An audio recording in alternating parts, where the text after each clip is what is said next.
This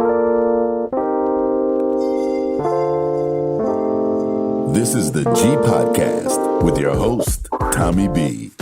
Hey, what's up, y'all? Welcome to episode 207 of This is the G Podcast. Yes. You know it. Happy New Year, y'all.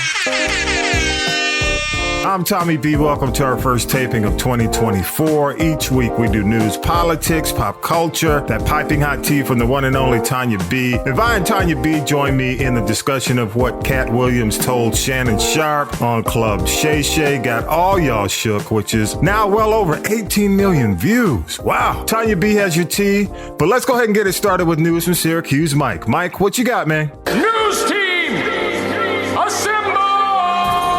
Time for the Week in News with Syracuse Mike. Harvard University's first black president has resigned. Claudine Gay announced her resignation Tuesday following weeks of accusations of plagiarism in reference to her academic work, plus criticism of her appearance at a congressional hearing in early December. Gay was blasted for her response to anti-Semitism on her campus tied to the war between Israel and Hamas. The school initially stuck by her following her testimony. Gay is the second of three presidents that appeared before Congress to resign. Her resignation comes just 6 months into her tenure, the shortest of any president in Harvard history. Gay will stay on as a faculty member. A delegation headed by House Speaker Mike Johnson made a trip to the southern border Wednesday. One thing is absolutely clear. America is at a breaking point with record levels of illegal immigration. And today, we got a firsthand look at the damage and the chaos the border catastrophe is causing in all of our communities. The White House accused Republicans of making the crisis at the border worse by voting against border security funding. Johnson's border trip comes as senators are trying to put together a bipartisan border agreement as part of a broader funding package that includes aid for Ukraine and Israel. House Republicans have said no deal for foreign aid without dealing with the migrant issue at the border. It remains unclear what the Speaker will do if the Senate approves a package. Former President Donald Trump has asked the Supreme Court to overturn the decision in Colorado that would keep him off that state's ballot. A similar move in Maine caused him to sue that state Tuesday. A sixth grader was killed and 5 others were wounded in an Iowa school shooting. It happened at Perry High School before classes were set to begin. The small city of Perry is about 40 miles northwest of downtown Des Moines. Perry police officers responded within minutes.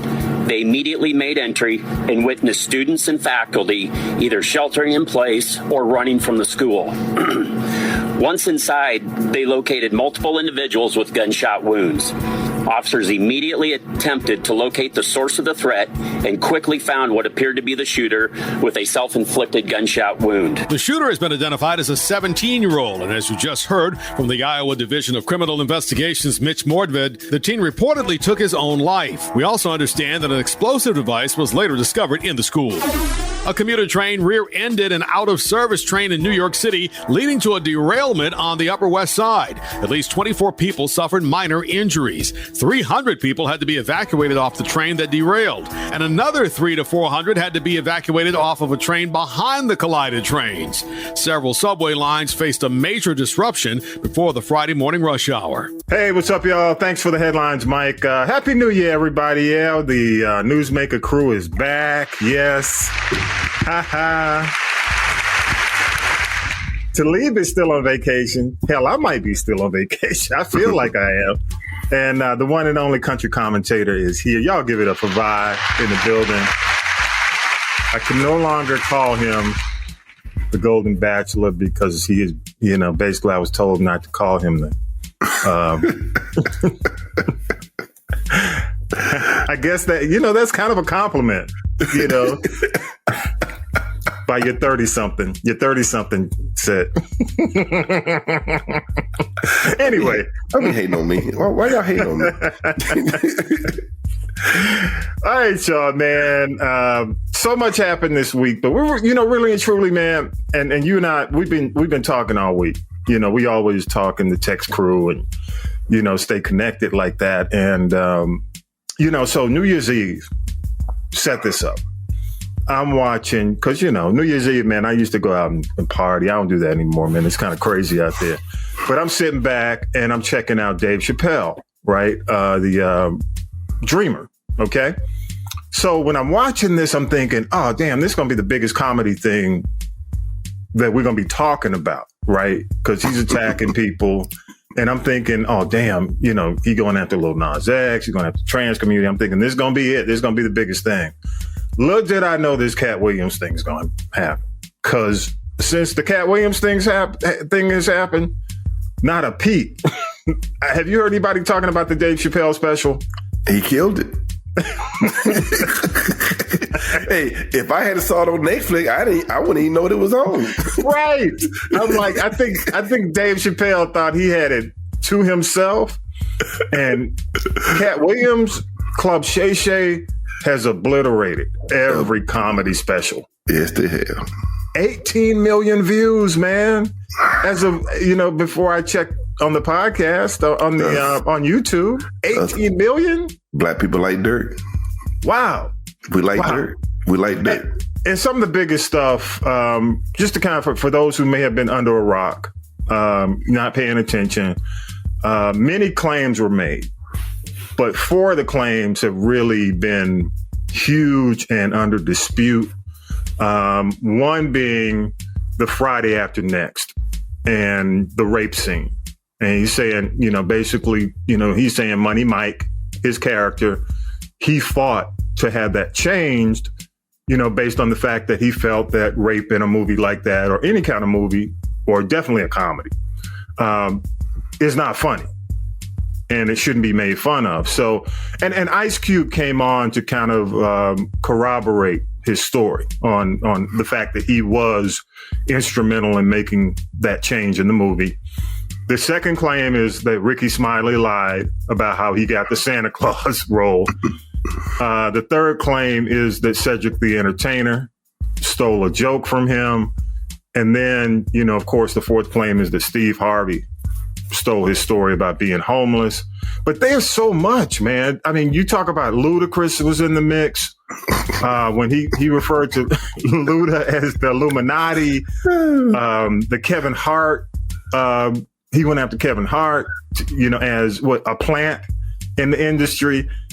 Tiffany Haddish, you know, it just goes on, man. But what were your thoughts when just on the real, what were your thoughts, man? You don't have to understand it. Well, at first, I was all in.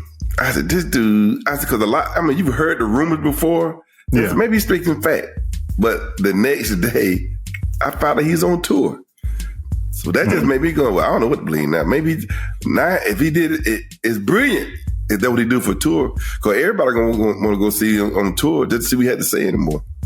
Yeah, I agree. Some may not be going. You might have some of these comedians just showing up. You know, it's to me, man. And I'm gonna try to call Tonya B. I don't think if you comedian, you don't want to mess with him live. You know he's threatening Hart. He said he's going to be in Philly, right? And that's Kevin Hart's hometown. So he's saying that basically he's setting up a duel on stage with him and Kevin Hart. Like I was saying, no one's going to go live with that guy. That's crazy. Yeah. That's his thing. Yeah. So why fool with that? Yeah, so he's talking about we're going to have a basketball court. I'm like, dude, what? Be honest, because the last few shows of Kevin Hart ain't really been that funny. Yeah, I agree. Be honest with you. Yeah. Well, you know, even going after, you know, the way he went after Steve Harvey, man, I mean, it was just like, wow. But why Ludacris? What did Ludacris do, though? You know, I think he just wants to. It's just like a tornado, man. You know how it is.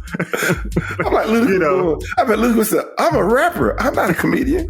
But you know, he is at this point. It's just like a tornado, man. If you're around, you're just gonna get sucked up in it.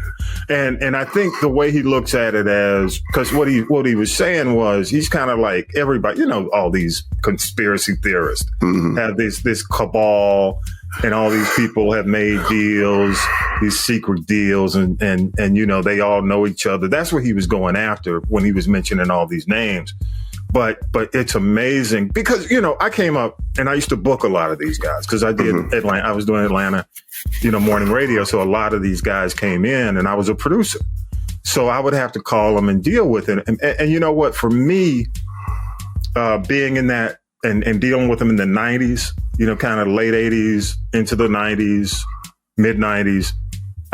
There was a lot and I'm not going to do it on this show. We're going to stick to the program. Mm-hmm. But there were some folks you just didn't feel good dealing with.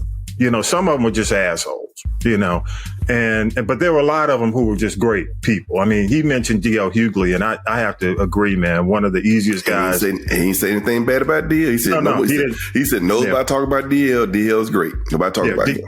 He's absolutely right. I mean, DL's the kind of guy, he'll come on, do what he needs to do with you, and then just hang out. You know what I'm saying? Mm-hmm. He didn't mention Sinbad, but like Sinbad, those kind of guys, man. Eddie. He mentioned Eddie neither. No, well, Eddie Murphy or Eddie Griffin. Oh, Eddie Griffin, crazy, man. I mean, Eddie Griffin's cool, but he's crazy. I mean, I'm telling you. You'll say, Eddie, don't say something. And as soon as it gets hot, as soon as that mic comes on, he's a different guy. I'm telling you, he's all cool when that mic is cool, when that mic's not on, but when that mic is hot, crazy. Yeah, it'll be interesting because I kind of look at Katt and Eddie Griffin almost as the same kind, because they're volatile. You never know what they'll say. And they don't hold back. So let's try to call Tonya B, man. I'm gonna try to. Let me see if I can get Tonya B on the phone, because I did ask her. Let me see if I can get Tonya B. Hang on, man. Let me try to call Tonya B. Let me see. Let me see if she's there. Is she gonna answer the phone first? Because she's always letting the phone go to voicemail. Damn, it's going to voicemail. Yeah, it's Come on, Tonya B. Pick up the phone. I'm gonna have to text her first. I'm not a bill collector, Tonya B. but you know what? I haven't heard Steve say anything. No, not yet. Thanks for calling to. Oh, damn, Tonya B. But the rest of them. Hang on, Vi. Hang on. Trying to call you. Now we live, we taping, but either way, go ahead. What were you saying, Vi? But like the rest of them said something. Said something. Ludacris said something. Even what's the guy name? The one that did the Santa Claus? Oh, Ricky Smiley. Yeah. Ricky Smiley basically done a show trying to defend himself. Yeah. Trying to explain the whole thing. Hang on, Vi. Hang on.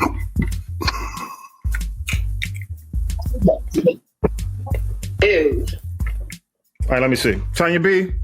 Yeah, I didn't move until you told me right. The minute I moved, it was down the end of the hallway. Anyway, it's okay. Tonya B is in the building. We miss you, Tonya B. Yeah, we're going to have to change that. We still never had our G Podcast Seafood Fest at my house. Oh, we got to do it. We're going to work on that. Yeah, I'll be back in the ATL soon. Oh, okay. Oh, who's waiting on it? Vi. Country commentator. All right. Well, we'll have a low country seafood boil. How's that? Okay, cool. I'm there. You still in the ATL? You got roots? You still got roots in the ATL? I still have roots in the ATL. I still have roots in the DMV. And I must admit, I still have roots in my hometown of Boston. But not today because the weather, is not cooperating. But yes. No, it's kind of crazy. So Tonya B, all this stuff that's going down with Katt Williams. First, because you and I mean, we kind of go back in the industry and we had to deal with a lot of these comedians, right? Yes. Mm-hmm. So when you first heard about this, did you believe it? Did you believe any of it? When I honestly, no, I didn't. But as I did more research, and I have yet to listen to the entire episode of Club Shay Shay, but let me say this. We know that Katt Williams is creative. We know he's highly intelligent. People that are in that lane are kind of like one sneeze away from being, because they're highly intelligent. Yeah. But I will say this. Katt Williams is speaking truth. I think if his delivery had been a little different and maybe not alcohol induced, people would have taken him more seriously. Number two, and I do believe it because I got to tell you, like you said, we had worked in the industry for many years. And I think my second radio experiences was working on a morning show with a local comedian in Philadelphia, who shall remain nameless. But he told stories to me back then of how comedians or comics would, kind of steal jokes, for lack of a better term. You know, Arnez J in the 90s, who I used to think was hilarious on Def Comedy Jam, was one of those whose name came up as a joke stealer. You know, and that's what happens. Or if you're an up and coming comic and you haven't quite crossed over, you know, you're still making your bones. If someone like Cedric or D.L. Hughley or, you know, whomever, not to say that they did this, would say, man, that joke was funny. Oh, man, feel free to use it however you want. Then they use it. You get put on, but then you get mad because they only gave you $5 for the joke. And there are people, did you ever hear Paul Mooney, who wrote jokes to everybody from Richard Pryor to In Living Color? Yeah. I don't recall hearing Paul Mooney say, somebody stole my joke. But Paul Mooney had enough in his bag where he didn't have to worry about that. Yeah, he got paid for Richard Pryor. You know what I'm saying? But the thing is, but a lot of these comics that are out here having us, you know, doubled over, fall on the floor laughing, just like rappers, they do not write this material. It comes from somewhere, and a lot of times it's not from them. So to answer your question again, do I believe Katt? Absolutely. And can I just say, if his delivery were a little different, he would have been taken a lot more seriously. Go ahead, Tonya B. You know, like I said, the alcohol might have made him embellish a little bit, you know, just because of, you know, the environment at the time. You know, and usually when people talk like that, the host or whoever is there leading that charge, you know, will always kind of, you know, egg them on to say a little bit more, say a little bit more, say a little bit more. But then you hear how people are responding. Seti's like, you know, go ahead with that, man. Ricky Smiley, I love you, man. Kevin Hart, you know what? Get help. But then you have somebody like, the best clap back to me is from somebody who isn't a comedian, is Ludacris. I loved his clap back. Yeah, Luda did it worse. Exactly. Yeah. So at the end of the day, you know what? Again, the news cycle has been, you know, it was Christian Keys, then it was The Color Purple, then it was Taraji P. Henson. Now the news cycle is Katt Williams, who is trending. Yeah. So at the end of the day, you watch Katt. I mean, I understand the sales for his shows have gone like through the roof, and they're all sold out now because people probably will go. Just like when Tiffany Haddish got arrested for DUI again, you know, they put that into their act. So I'm sure people, if nothing else, if you weren't going to go see Katt Williams, now you want to go see Katt Williams and hear him talk about this. But I think, you know, and again, in these shreds of truth that he's spilling, there will be a lot more people exposed in 2024. Remember, I told you that. Yeah, I agree with you. I agree. But do you think, because, you know, he pointed out the fact that he's going to be in Philadelphia and he's calling out hard. You know, some of it, you never know. I mean, some of it might be staged, you know, but go ahead. Let me say this. I lived in Philly for 13 years. Philly people ride hard, HORD. They ride hard for anybody, the singers, the comics, the athletes. One thing, Katt Williams, I would advise you not to do is go into Philly talking smack about Kevin Hart, you know, or even Will Smith, or even any the OJ's Gambling Hub. Don't go into that town talking smack about them, because those folks will shut you down. Well, I'm here to tell you, he put the video. I guess it's on social media. Kevin Hart has, I mean, just like, you know, you mentioned Vi, you know, Steve Harvey is not going to respond. He's not going to respond right now. You know what I'm saying? I don't see Steve Harvey making a response. Steve Harvey's still looking for his old toupee. You said you wrong. Yep. And Tiffany Haddish, I think, responded at one of her comedy shows. Cedric, I think it was more, you know, of a light response, but not a direct response. Tiffany needs to get herself together. She don't need to talk about anybody, or she need to go sit in the corner and fold the laundry and clean up her own house. She need to be quiet. Next. Yeah, I agree. Hey, so one more thing, and I didn't like this because honestly, I like the way Shannon Sharpe handled the interview. I mean, he really shut up and let him talk. A lot of people he's getting pushback because let me tell you, can y'all stop calling everybody a journalist? I mean, Shannon Sharpe is not a journalist. He is not. He isn't an athlete or a commentator or whatever. But the thing is, Shannon Sharpe had enough wherewithal to know the less he said, the more clicks he was going to get from what Katt said. I would have taped out my mouth, left the room, and went down to In-N-Out Burger and come back with some fries and a hole in the tape to put them through. Are you That's kidding correct. me? We ain't want to hear nothing Shannon had to say. We want to hear what all Katt had to say. Shannon was perfect, man. He as a matter of fact, that glass was the perfect trope. he just took the glass and kept sipping. I mean, hey, at the end of the day, if he'd had Bill Cosby sitting up there and had him drinking Jello or taking Jello shots, that's what I'm saying. You would have gotten some more truth from the abyss of Bill Cosby. That's what I'm saying. Even though, again, another guy from Philly who we know did some jacked up stuff, but the Philly people let him come back there to his house. Yeah. They didn't tear it up. They didn't break the window. They didn't set it on fire. Yeah. So again, I rest my case. Philly people go hard. It's going to be interesting. Hometown heroes. It's going to be interesting. But you know what? Go ahead, Vi. Go ahead. But really, the world really not going to get mad about what Steve Harvey them did, because they did it to the competition. It was a competitive thing. It's not like it did the harm to the real people. Mm-hmm. So it's more of it's entertaining to me. I'm looking at going, dang, they just dirty. But I think I think you're right, Vi, but I think people harbor that Bernie Mac situation. Yeah, they don't like that now. Yes. They don't like that. Steve no. Everybody loves Bernie Mac. Steve hated on Bernie Mac. And see, now, everything that happened to Steve Harvey, including losing his hair, that's nothing but karma. That's all I have to say about him.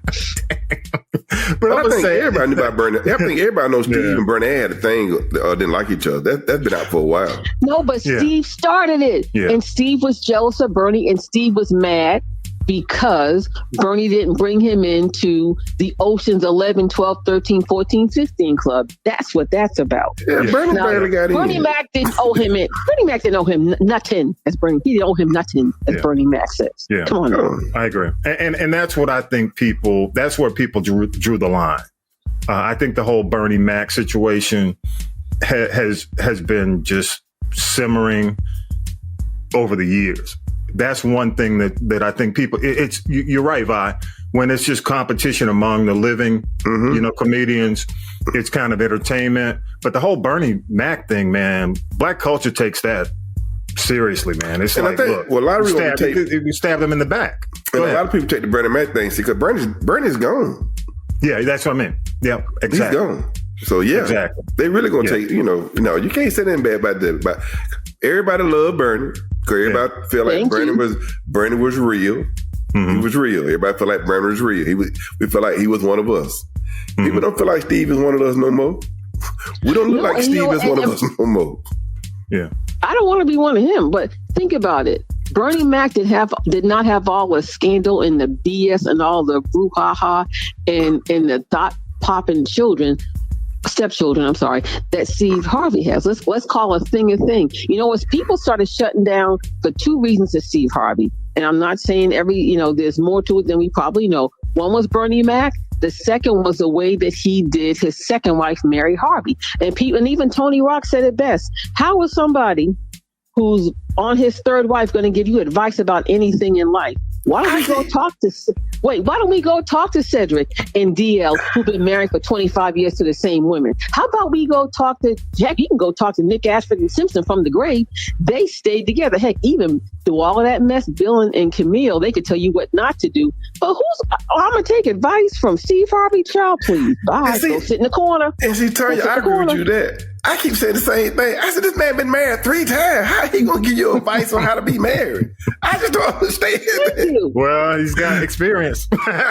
What not to do. How to not make a marriage laugh. What to do. Look, somebody should have told him what to do when he... Let me be quiet about his stupid. Somebody should have told him what to do when he thought people were going to buy Steve Harvey bacon. Okay, I'll leave it at that. I guess you said, do as I say and not as I do. Hey. Let's don't say we did. But Tonya B, we're gonna be keeping it up with the tea. Just the quick headlines. It's coming up after this report. What you got coming up? Oh, I mean, there's so much that's been going on the last couple of weeks. This week, I only have time to give you headlines. Everything from the color purple to some people that we lost recently to, the whole Taraji P. Henson thing, the Monique thing, Monica passing out at the concert. There's a whole lot of headlines I got coming up. Oh, yeah. Good stuff. Good stuff. Hey, Tonya B, I'm looking forward to the seafood boil. So whatever you want to call it. When we gonna do it? Now that COVID's over. COVID ain't over. COVID is not over. The alleged pandemic. You can come into my space and not wear a mask. Yeah. That's all I'm saying. Or I could I could fire up Baby, and she's a hybrid. I could put everything in the back in the seafood boil pot and come to your house because I know you got that patio and that big old barbecue. There you go. Okay. Don't play with me. Okay. All right, Tonya B. Appreciate you. All right, yo, let me get back. I have another plane to catch. I'm on the road again. Appreciate I'll talk to you soon. All right. Take care. Bye-bye, y'all. All right, bye. Bye, T. Man, Tonya B crazy. Hey, but on the real, man, it's going to be interesting to see how this unfolds. It's just crazy that it starts 2024 like this stuff. This crazy. Wow. But it's kind of fun. It's fun, but crazy. All right, but hey, what you got? Let's go ahead and wrap it. What's your big takeaway for the week, man? I know. Okay, we're going to talk about the college football playoff.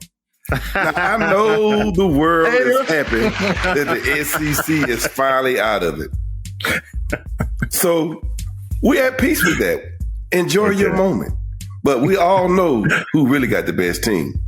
Yeah. It's the one who didn't even get invited to play. So enjoy your moment. That's all I have to say. Let it go, man. Let it go. Can't let it go. I mean, hey, you know what? I need to make a phone call to G. Because G was pulling for FSU. So, he's really mad. You talk about somebody mad. He's just mad.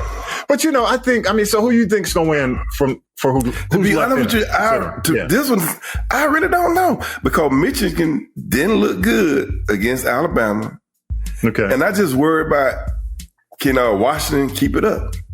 Because I was worried about their defense until I saw them, because they played a real good game against Oregon. Mm-hmm. And they played a real good against defense. The thing is, if they defense can keep, I'm going to say Michigan around about 20 to 21 points, then they'll win. Because I don't know if Michigan can shut down Washington offense because they got the receivers.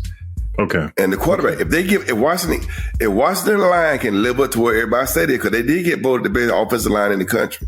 Yeah. They won the award. So if that line can hold up, I think they can pull it off. Yeah, I wouldn't be surprised if Michigan won, but I give Washington a real good chance of winning because of the quarterback and offense they got. And I don't see Michigan. Michigan does not have an explosive offense. Yeah, so I agree. If the defense can't slow down, if Michigan defense cannot slow down Washington, I believe Washington will pull it off. And that's who I'm pulling for. Okay. I am pulling for Washington. Yeah. And you know what? I'm going to say this. I agree with you 100% on the offensive line. If they can protect Penix is amazing, dog. He's amazing. That dude is accurate. He was throwing darts. Somebody said he was throwing darts. I mean, the accuracy, man, the long passes. So yeah, if they can protect him, man, and give him time to throw, it's a wrap for Michigan. Because Michigan doesn't have the same level of quarterback on their side. They do not. But Washington can score. And if they basically can protect Penix, then Washington will win. So I agree with you. But I think the powers that be wanted this matchup. They wanted Harbaugh. They do. Yeah, they wanted Harbaugh in the finals. Yeah, they did not want the SEC to win the last one. Yeah, I agree. They didn't want that. I agree. My big takeaway, man, and I know you're gonna chime in on this, man. Arthur Blank, I'm making an appeal to you, brother. Don't let him talk into it one more year, man. No, Arthur, please let him go. You know what I'm saying? Here's the deal. I saw there was an article, man, this week of the taping of the show a couple of days ago. Okay.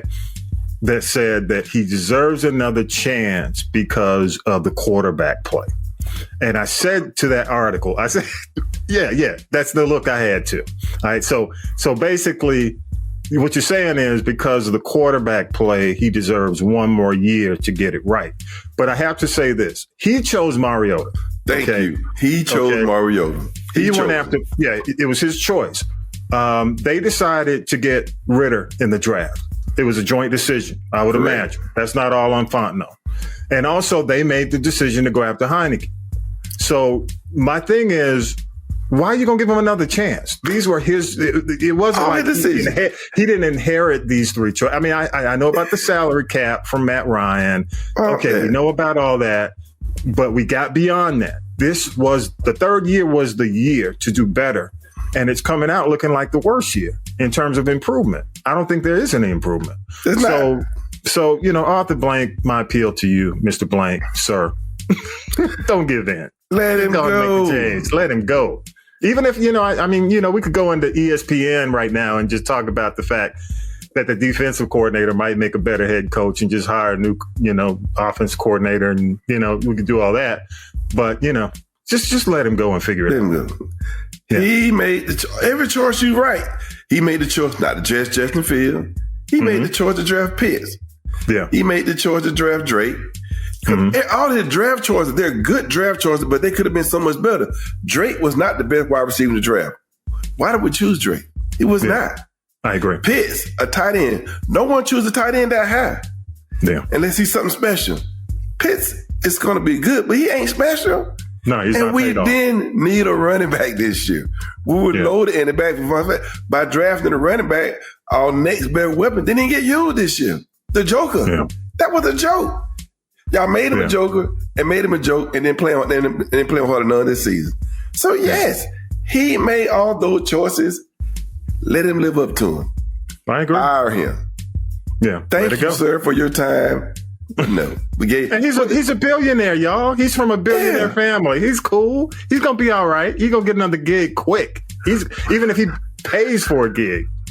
Wasn't he gonna get another gig? He'll be all right. He's been the head coach for 3 years, ain't he? Yes, he's been the head coach for 3 years. That's it. Yeah. 3 strikes you out. Bye. Yeah. So we'll see. I mean, as we tape the podcast that comes out, so Black Monday is this upcoming Monday. So Black Monday is the day for the NFL after the last game of the season that a lot of these teams make changes. So, expect, we'll actually be paying attention closely to what happens on Monday. So we'll see. We'll see. All right, y'all. Love your comments. Love your feedback. Go to castropolis.net. Again, go to castropolis.net. Click the people poll. And love to hear what you got. Especially G. Especially you, G. Well, hey, you know what? Hey, let me say this. Let me say this, man. The sports podcast, if you haven't had a chance to check it out, because we still talk about the NFL at the end of the season. So you can check it out, especially as we go toward the college football finals, the playoffs. Check it out. It's episode 206 bonus. But the G, our good friend Gary in Mobile, and Vi conversation was classic. that was just, I'm going to give it up. All right, Vi. Appreciate you, man. Former Golden Bachelor with his 20-something. Stop saying 20-something before they get out. But then she be calling me asking, yeah, I know I ain't 20-something, so who you dating? What's up, Bree? I appreciate it. All right, y'all. Appreciate it. Coming up, man, we'll take a break and we'll come back with the tea. Appreciate you, man. All right, mate. More. This is the G Podcast after the break.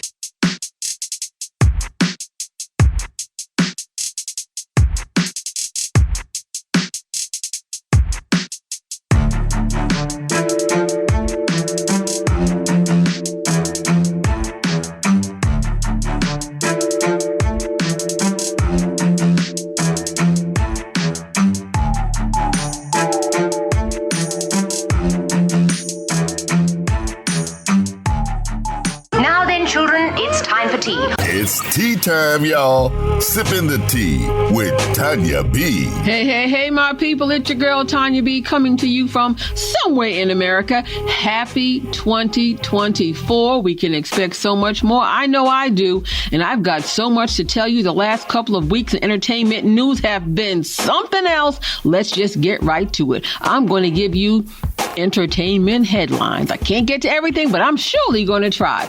All right, now we have to say rest in peace to dancer choreographer Maurice Hines. He's the brother of the legendary Gregory Hines. You may recall back in the 80s, they were in a movie called The Cotton Club, and they tore it up on the dance floor. Not the dance floor, the dance floor.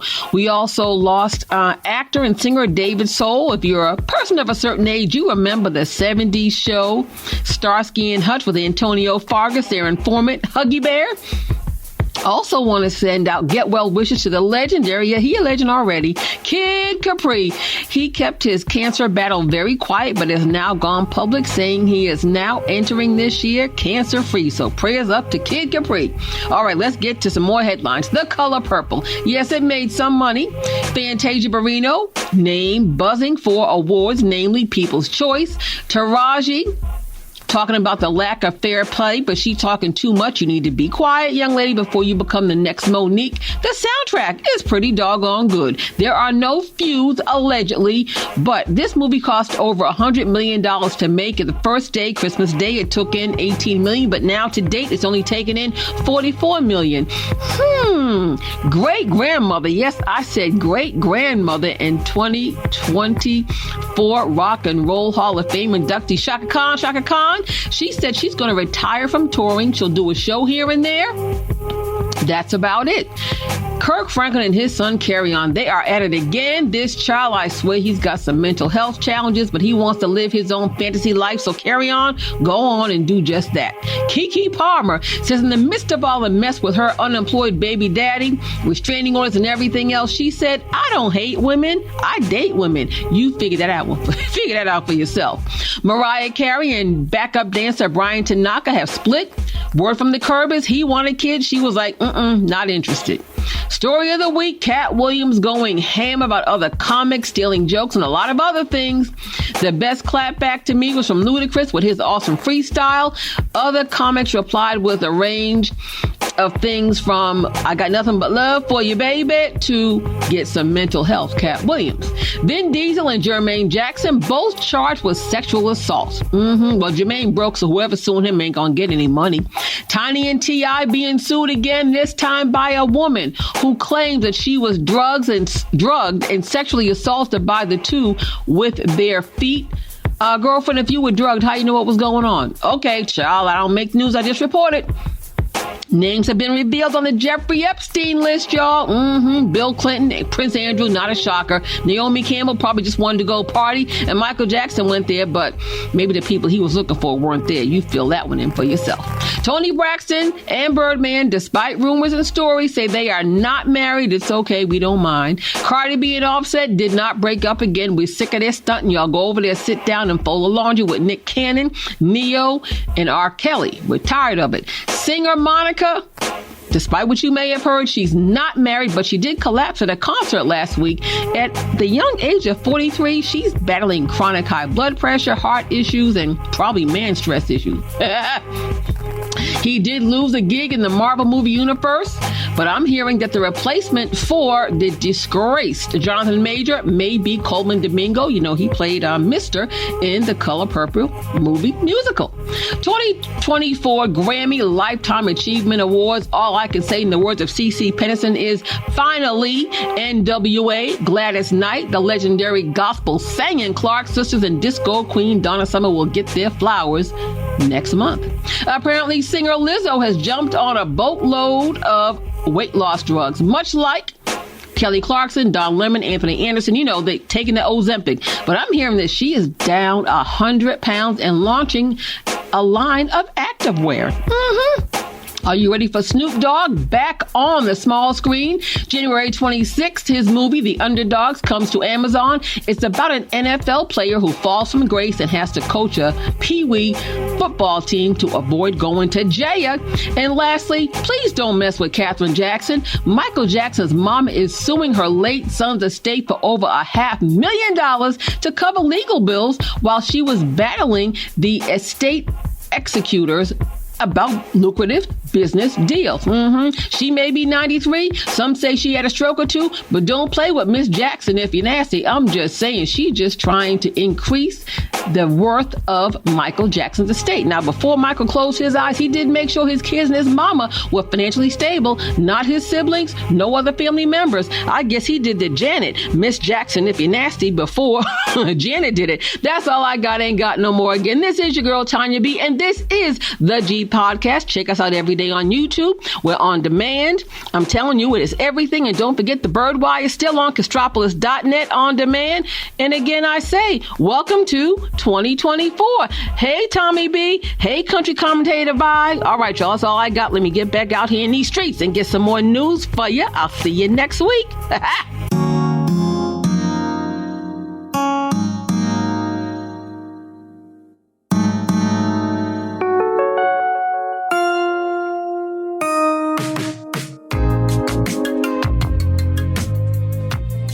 Big thanks to Syracuse Mike, Tonya B, Vi, Talib, and author and political analyst Harold Michael Harvey. Y'all make sure you go to haroldmichaelharvey.com. Check out updates on the Young Thug trial. He's your journalist for that. Thanks to the crew, Millennial Nick, Lady J, Regia, music by K-Dub, all those who help us make it happen each and every week. Don't forget, y'all, links in our social media bio or at castropolis.net. Share us with friends. Don't cost you nothing. Our 200th episode long sleeve tee is still available. Proceeds support the podcast. Subscribe, turn on notifications. The Daily Show returns on January 15th. And with that, y'all, episode 207's in the can. Have a great week. Peace and power to the people. You've been listening to This is the G Podcast. And This is the G Podcast is a production of the Castropolis Podcast Network. Thanks for listening.